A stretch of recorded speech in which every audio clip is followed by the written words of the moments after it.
Hi everybody, how's it going? My name is Geet. Welcome to the channel, and today we're talking about using my phone more intentionally.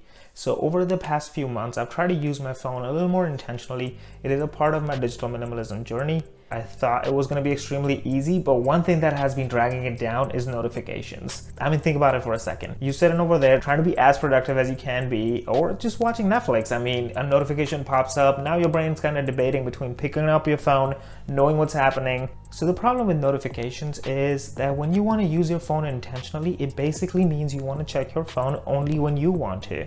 But notification is something that you don't really control. So every time you're using your phone when a notification shows up, that's somebody else trying to decide that for you. That's someone else taking the decision of when you want to use your phone. And I've tried to find a solution for that. So there's this application called Daywise, and it solves this problem pretty easily. So Daywise is a very simple application. It doesn't have a ton of features. Like, what it really does is actually takes all the notifications that come into your phone and dismisses them right away. So when you set up the application, it asks you for permissions for notifications, and then it asks you when you want to check your phone. So this basically falls in line when you talk about intentionality. You select the time you want to check your phone. So what it basically does, every time you get a notification, it dismisses it right away. But before it dismisses it, it actually takes a note of that notification and kind of creates a curated list for you to check at the time that you decided to check it. After you have the setup completed, it runs in the background and waits for the notifications to show up. So when the time arrives, for me, I have chosen 4 different hours of the day that it will serve me all my notifications.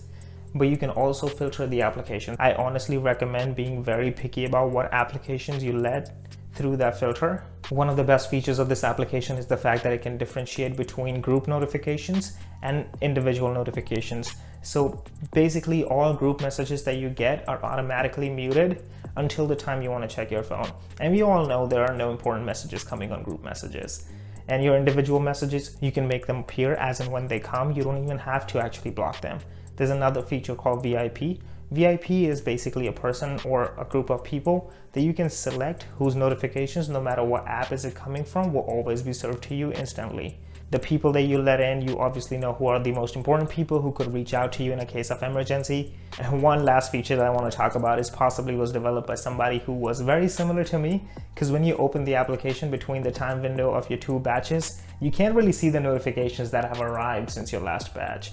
When you open the application, your notifications will not be shown to you. Actually, you will see notifications from the previous batch if you haven't dismissed them, or you will see a countdown timer until your next batch. So you basically do not have access to your notifications unless you want to uninstall the application, in which case you'd lose the notifications anyway. So it's kind of a lose-lose situation. And I think it's an amazing feature for making people stick to this application. I would highly recommend that you try this application if you're having trouble with digital minimalism or trying to sort out your digital life. It is a lifesaver. I wish something like this existed on iPhones, but it doesn't, so that's that. And if this video helped you in any way possible, please hit the like button. And if you want more videos like these, please hit the subscribe button. Anyways, thank you for watching. This is Geet.